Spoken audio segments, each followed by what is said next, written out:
In this week's Property Breaking News, we are focusing on two articles from my favourite newspaper, The Guardian. And boy, do they know how to depress you. In the first article we'll be looking at is how 1 in 16 firms in the UK are basically on the brink of closure and what that means for property investors. We'll also be looking at an article in The Guardian which says that is all bad news for young people because they'll never be able to afford a residential property of their own. Well, we don't think that's quite true, and we think there's silver linings in both those stories. Who are the we? Well, it's myself, Ranjan, Bhattacharya, as always, and as always, I'm joined also by Andrew Roberts. Hi, Andrew.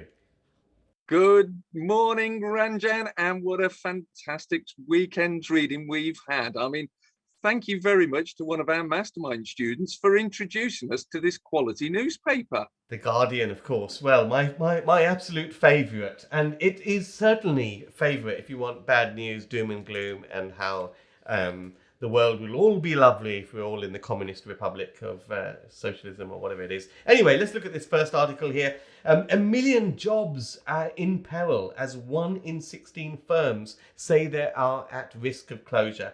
Andrew, let's have a look at what the article's saying, and then let's try to give the viewers what they need to know or what they need to glean from this as the opportunity for property investors.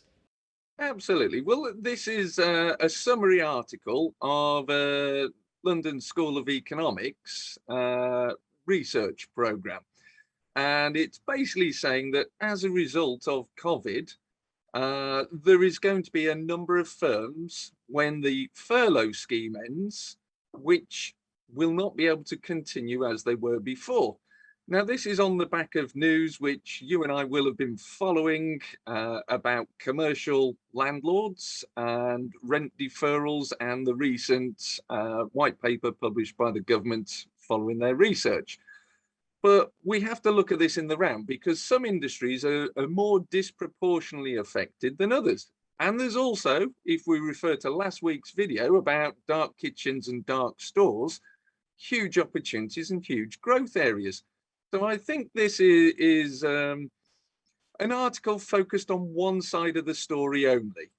That is, of course, very true because, it is a game of musical chairs. I mean, what COVID has done is really it's acted as a breakpoint between what was happening gradually anyway in a change in the way businesses were doing business. And COVID has acted as that breakpoint, that barrier, if you like. There's pre-COVID way of doing business and there's a post-COVID way of doing business. And what this article is concerned with is with the business models which have pretty much had their time. What we haven't focused on at all in this article is the new business models for which it's their time right now. Yeah, well, I mean, this article, I had to chuckle because the former Prime Minister was drawn into the debate on it, Mr. Gordon Brown.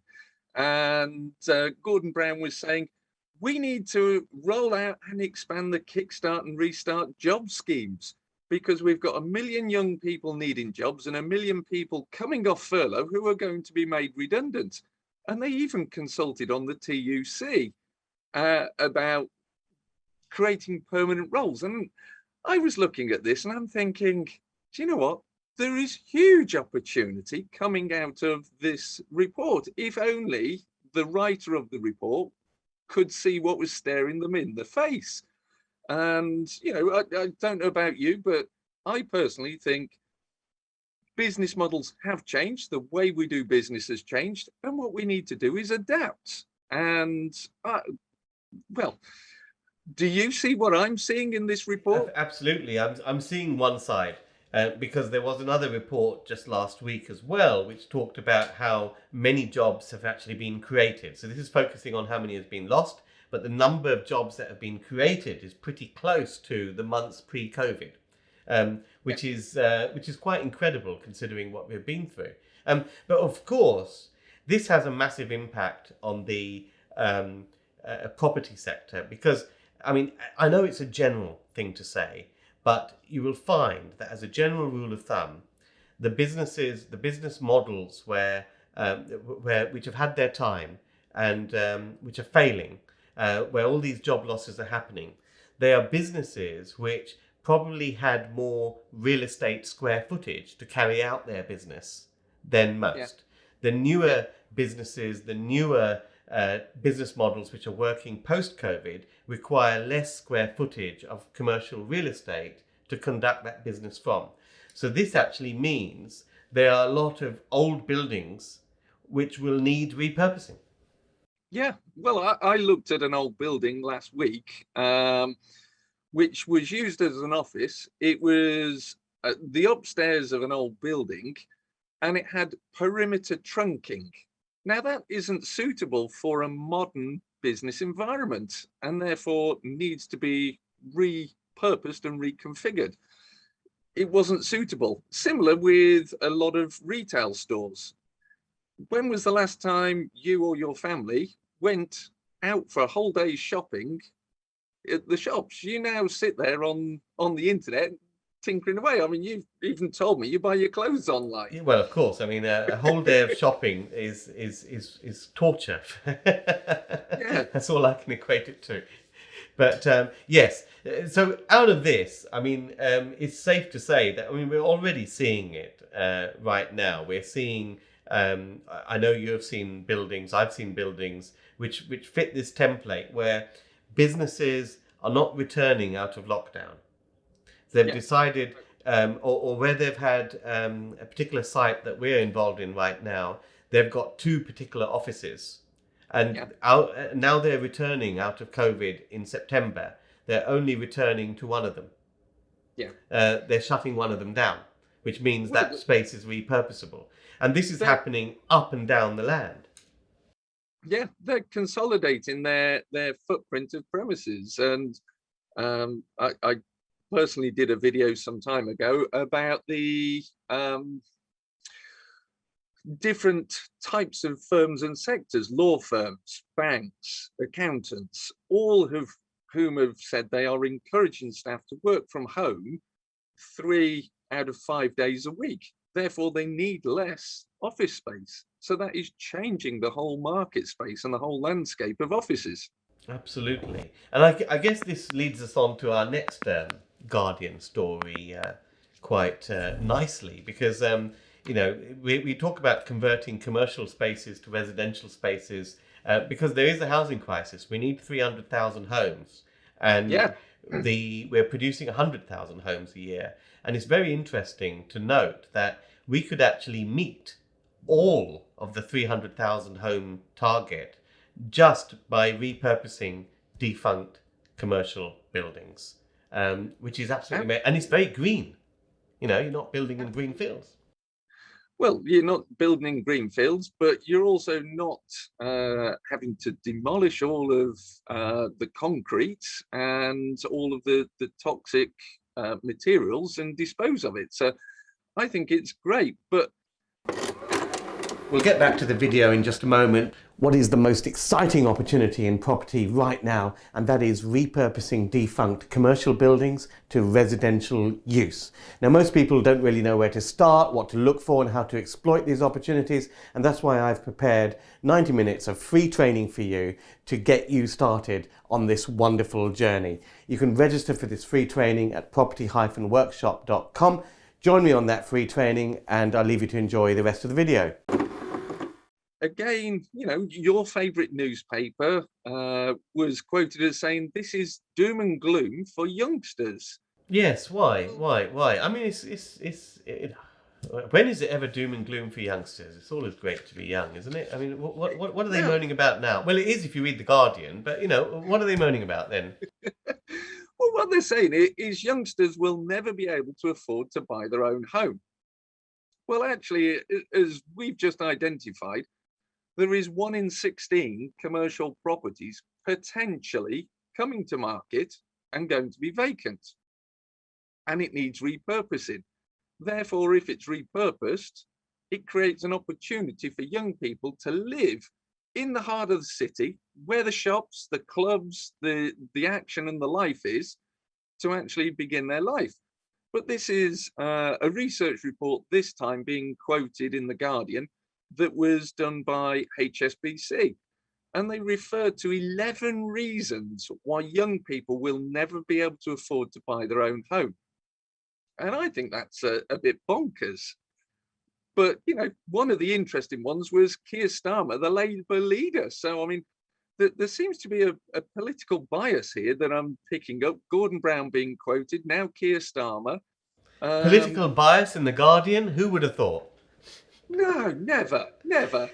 Listen, let's If you're the go on. editor of The Guardian and you would like to sort of defend that point, jump on, reach out. We would love to have a debate with you. Well, I mean, I think this is doom and gloom, and I think what happens with papers like The Guardian, and generally from the left point of view, they do make this thing that it's all doom and gloom, and they want to make sure that people give up trying, and they vote for these guys, because they're the victims and all of that. But let's try to turn this around, because I don't actually believe that it's not possible for young people to get on the housing ladder. And we're going to turn this around and share with you some practical strategies of how you can get started. Now, the thing when you buy your own home, of course, one of the classics is, of course, that it doesn't produce an income.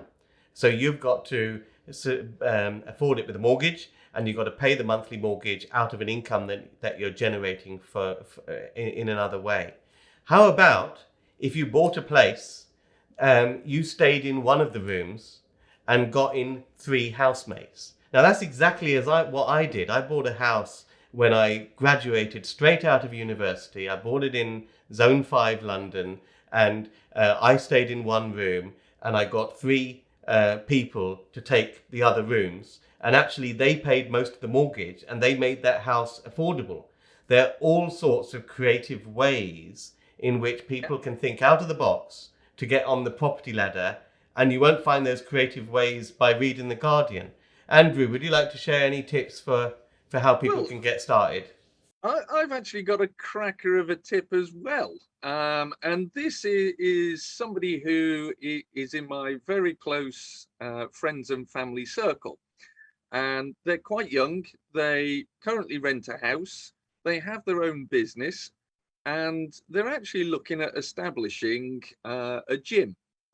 Now, what I've suggested to them is, because commercial premises are so much cheaper than residential, why don't they purchase a commercial building and convert the downstairs to be the gym that the business runs and pays for and contributes to, and convert the uppers to a bespoke flat that meets their exact customized needs for their lifestyle.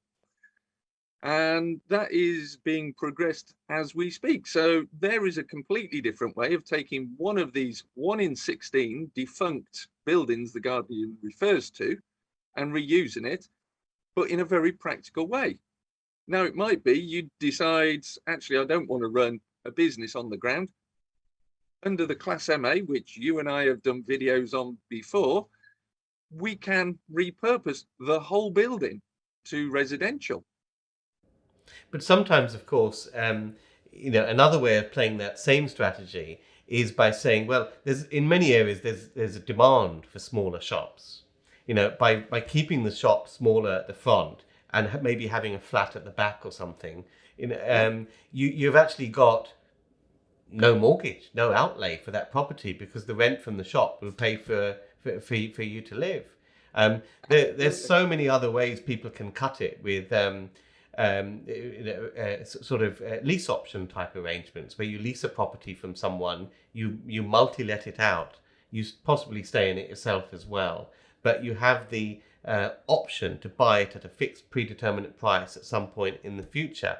And that's another way that a lot of young folks have got started, just thinking outside of that box. But the worst thing you can do is read The Guardian and treat that as a fait accompli, as it were.